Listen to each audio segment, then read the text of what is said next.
Olá, espero que todas e todos estejam bem.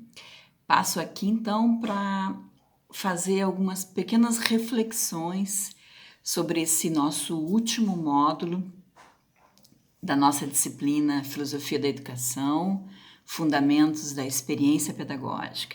E para encerrar essa disciplina, nesse momento já final do nosso semestre, depois de nós termos trabalhado o pensamento latino-americano, nós viemos para recuperar um pouco essa história. Nós começamos a trabalhar através do texto de Immanuel Kant sobre pedagogia, uma compreensão do que significou esse projeto moderno colonial, né? Os pensadores da decolonialidade vão chamar de modernidade colonialidade, ou seja, um projeto que traz no seu fundamento um apagamento profundo dos povos indígenas, dos povos africanos e de todas as outras civilizações que fogem ou não se aproximam dessa chamada civilização superior que representa o projeto moderno. O projeto moderno traz uma compreensão de que todo o processo civilizatório necessariamente é um processo de adaptação, de assimilação daquela cultura branca, europeia, judaico-cristã, patriarcal, que se coloca como o modelo civilizatório para toda a humanidade. Então, para a gente pensar um pouco o que significou esse projeto moderno e o que vem significando esse projeto moderno para a América Latina, nós trabalhamos com as reflexões de alguns autores latino-americanos, entre esses autores, o Daniel Passarelli, que é um jovem pesquisador, filósofo brasileiro, que vem trabalhando com a filosofia latino-americana. Fizemos a leitura de um texto do Daniel e também entramos em contato com o pensamento de Henrique Dussel, esse pensador, filósofo da libertação, um filósofo ainda vivo, um filósofo que mora no México, mas ele é argentino, foi obrigado a sair da Argentina durante a ditadura militar por ser perseguido e vem sendo, né, ao longo da sua história, vem produzindo textos e reflexões muito profundas no sentido de provocar essa América Latina a efetivamente fazer rompimentos e produzir processos de libertação nesse sentido, que se afastem, né, que se afastem e façam rupturas com esse projeto moderno ainda em vigência. É um projeto moderno que traz a colonização não apenas como um período histórico de 1500, do século XVI, mas como um período que ainda está numa reorganização constante do seu projeto. Bom, para a gente terminar, então, esse fio que nos conduziu a essa reflexão, nesse último momento do nosso semestre, eu trouxe como uma reflexão final a filosofia feminista. E para a gente pensar a filosofia feminista, por que a filosofia feminista? Porque esse projeto moderno colonial, além de ser um projeto racista, ele é um projeto também patriarcal. Né? Ele coloca as mulheres, né? ele traz toda uma colonização desse corpo dessas mulheres. E, fundamentalmente, né, de uma maneira muito intensa e profunda, o corpo das mulheres indígenas e o corpo das mulheres negras. Então, para que a gente possa pensar um pouco o que isso significou, é claro, o tempo é pequeno, ele é pouco para isso, eu trago aqui para a gente poder fazer uma leitura, poder fazer uma reflexão, dois elementos que são o nosso subsídio nesse semestre, nesse final de semestre, que é um vídeo que conta um pouco a história da Lélia Gonzalez e um texto, que é o texto a categoria político-cultural de amefricanidade. Então, eu elaborei uma reflexão aqui, eu gostaria de trazer para vocês apenas como um mote, né, para impulsionar esse debate entre nós no fórum, que está aberto ali, para que a gente possa fazer algumas reflexões e algumas trocas. Então, após realizarmos leituras sobre a América Latina, refletindo de que maneira o projeto moderno colonizador se constituiu de forma violenta em nosso território, iniciamos esse último módulo que tem como temática a filosofia feminista. Para fazermos um diálogo com o tema trabalhado anteriormente, trazemos o pensamento dessa importante filósofa brasileira, pouco lida, pouco estudada, nos cursos de filosofia, nos cursos de ciências sociais, nos cursos de história, ou seja, uma pensadora que tem uma riqueza e é reconhecida mundialmente. Aqui no Brasil, ela tem um espaço muito pequeno, não chega nem aos pés da grandeza que é o seu pensamento, que é o pensamento de Lélia Gonzalez. Através de um vídeo que eu sugiro que todos vocês possam assistir esse vídeo, é um vídeo curto de 20 minutos, mas que traz um pouco da trajetória de Lélia Gonzalez. Eu também disponibilizei para que a gente possa não somente ler comentadores, mas também ler a própria autora, o texto então intitulado A Categoria Político-Cultural de Amefricanidade. É importante lermos, então, os próprios autores. Eu sempre sugiro isso, que a gente sempre vá às fontes. Os textos de Lélia Gonzalez, como textos de muitas negras nesse país, agora, recentemente, foram compilados numa obra que foi organizada e saiu publicada agora, há pouco tempo. Mas os textos da Lélia Gonzalez eram publicados em revistas, artigos. Tem apenas 2 livros dela publicados, então muitos desses textos, da riqueza do seu pensamento, da participação dela em debates, em congressos, eles foram se perdendo também, já difícil a compilação desses textos, porque eles estavam espalhados. Então, isso também mostra a dificuldade e o quanto o racismo estrutural está presente nas próprias editoras, quando optam em publicar alguns autores e não outros autores.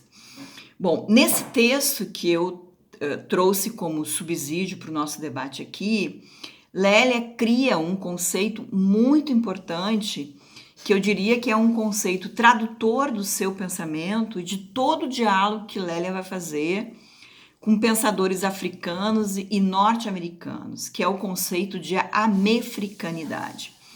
A pensadora nos diz, e esse é um elemento muito importante, que somos cativos de uma linguagem racista. Por isso é fundamental construirmos conceitos que expressem nossas realidades, que contribuam para a compreensão de quem nós somos. Ou seja, Lélia vai falar que os conceitos eles têm que emergir, eles têm que nascer da própria realidade, de uma reflexão profunda que nós fazemos da própria realidade. Os conceitos eles não podem ser motivos de confusão dessa realidade, eles não podem perturbar o nosso pensamento. Os conceitos têm que nos ajudarem a entender e a traduzir essa realidade. Então, eles, no momento que os conceitos são tradutores dessa realidade, eles também nos ajudam a compreender quem nós somos. Esse é um elemento importante para Lélia. A Méfrica, portanto, não é uma geografia, não é um lugar unicamente que estabelece unicamente um lugar espacial.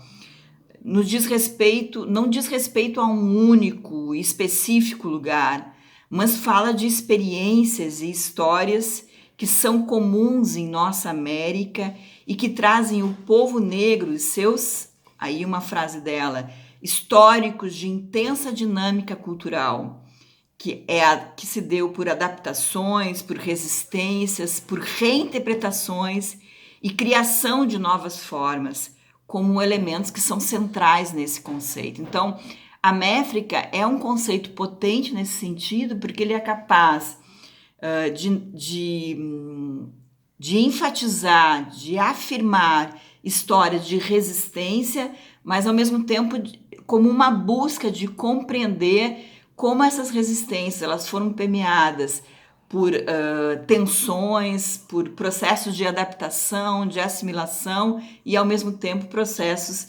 profundos de buscar responder a essas violências que esses povos viveram em nossa América.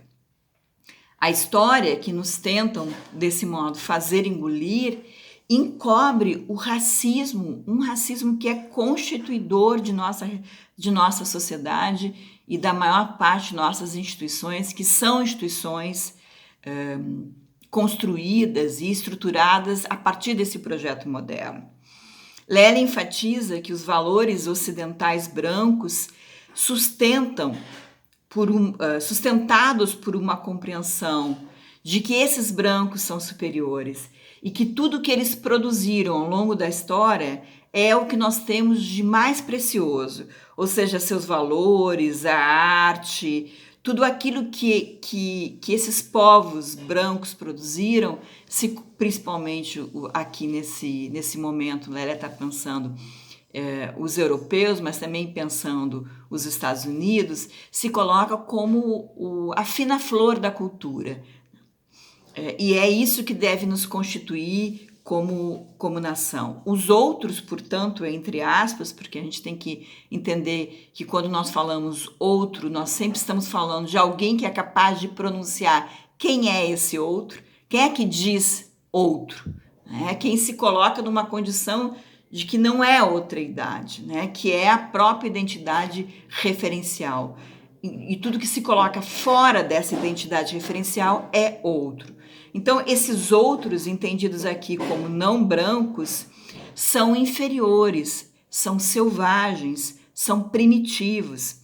Essa reflexão, e aqui eu lembro vocês, ela está muito presente no texto kantiano que nós trabalhamos, né, o texto de Immanuel Kant, em que a educação ali ela aparece como um instrumento fundamental para conduzir esse homem à sua maioridade. Ou seja, quanto mais absorver essa cultura branca, europeia, judaico-cristã, mais civilizado esse homem será. Ou seja, o processo civilizatório é permeado por um processo racista, patriarcal e de extrema violência.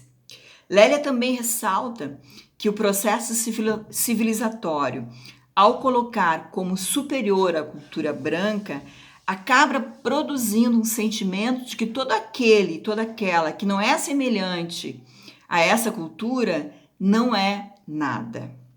Ou seja, produz-se assim um desejo que Lélia vai dizer que é um desejo de branqueamento. Lélia trabalha muito com categorias também da psicanálise, ela vai trazendo toda essa construção da psicanálise para nos ajudar a entender de que forma o racismo foi se imbricando, foi trazendo a sustentação de toda a nossa história de colonização que perdura até hoje. E foi penetrando a sociedade e as nossas instituições. Então, esse racismo, essa ideia de que a nossa cultura, ou melhor, a cultura negra, a cultura indígena, a cultura desses povos originários não é nada, ela vai produzindo um desejo, consequentemente, de branqueamento, um colonialismo interno, uma internalização, Fanon vai falar sobre essa questão, de uma internalização desse colonialismo. Essa é a estrutura mais perversa do racismo, ou seja, o racismo ele vai de uma forma muito perversa e violenta, estampadamente matar o outro, mas ele também produz processos de branqueamento que são mortes lentas, graduais.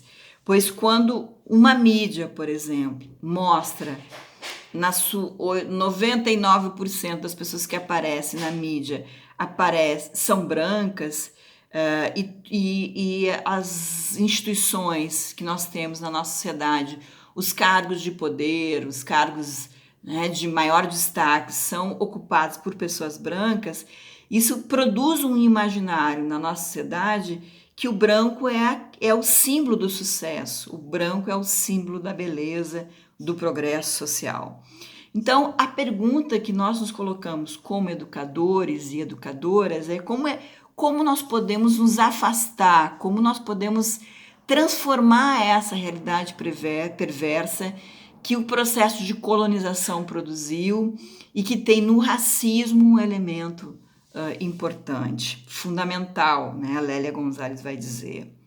Falar, então, de amefricanidade, esse conceito que Lélia vai trazer, é falar de processos de resistência, é falar da capacidade de um povo de constantemente estar produzindo processos de libertação, que vem pela riqueza da sua cultura, pela capacidade de fagocitação, como um filósofo argentino, Rodolfo Kusch, vai dizer. A fagocitação é essa capacidade de os povos dizerem, bom, eu estou assimilando a tua cultura, mas lá profundamente eu estou transformando ela. Eu estou criando mecanismos para dizer, tá, tu tá achando que eu estou assimilando, mas eu estou transformando isso e fortalecendo a história desses povos.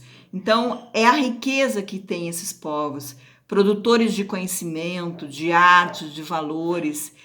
A amefricanidade é trazer uma linguagem, então, portanto, para Lélia Gonzalez, que é uma linguagem revolucionária, capaz de fazer com que esses sujeitos, com que esses povos, com esses coletivos se aproximem. Ela constrói um conceito que potencializa, que provoca a aproximação dos povos. A educação, nesse sentido, tem um papel importante nesse processo. E nós estamos aqui falando dentro de um curso de educação, porque pode, nesse sentido, é dúbia, ela pode tanto contribuir no fortalecimento desse colonialismo interno, se ela não fizer uma reflexão profunda de como esse colonialismo também penetra o espaço da educação, mas ela também pode ser um espaço importante de fortalecimento de resistências, no sentido, quando ela produz pensamento crítico, quando ela produz capacidade e espaços de uma reflexão profunda sobre a nossa história, quando ela produz uma capacidade de nos indagarmos, de construirmos questões, e isso, dentro da filosofia, é o elemento propulsor de toda e qualquer reflexão. Então, fica a questão para a gente pensar que Lélia nos traz e que eu complemento aqui, de que forma a educação pode ser amefricana, ou seja, de que forma a educação pode produzir processos de libertação, de valorização, de afirmação desses diferentes conhecimentos e, consequentemente, com isso, fazer rupturas profundas com esse processo civilizatório racista e patriarcal que atingiu a nossa América, que atingiu a humanidade como um todo, no sentido de que ela produziu processos violentos de diásporas, de exploração, de morte, de uma violência que ela é, em alguns momentos, estampada, né? De forma muito forte, mas em outros momentos ela é bastante sutil. Então, qual é o papel da educação na ruptura desse racismo estrutural? Como a educação pode fazer isso? Como nós, educadores, temos, nesse sentido, uma responsabilidade grande na ruptura, né, e na construção de processos de libertação e processos que respeitem a dignidade dos povos, a dignidade dos sujeitos e valorize esse movimento, que é um movimento, no fundo, de compreensão de quem nós somos, né? De que América é essa, que Brasil é esse, e como a educação pode ser fundamental nessa descoberta e nessa construção de identidades. É um pouco isso que eu gostaria de deixar marcado aqui, para que a gente pudesse refletir e levasse, né, para os nossos grupos, para os nossos coletivos e para o nosso fórum como motivador do debate.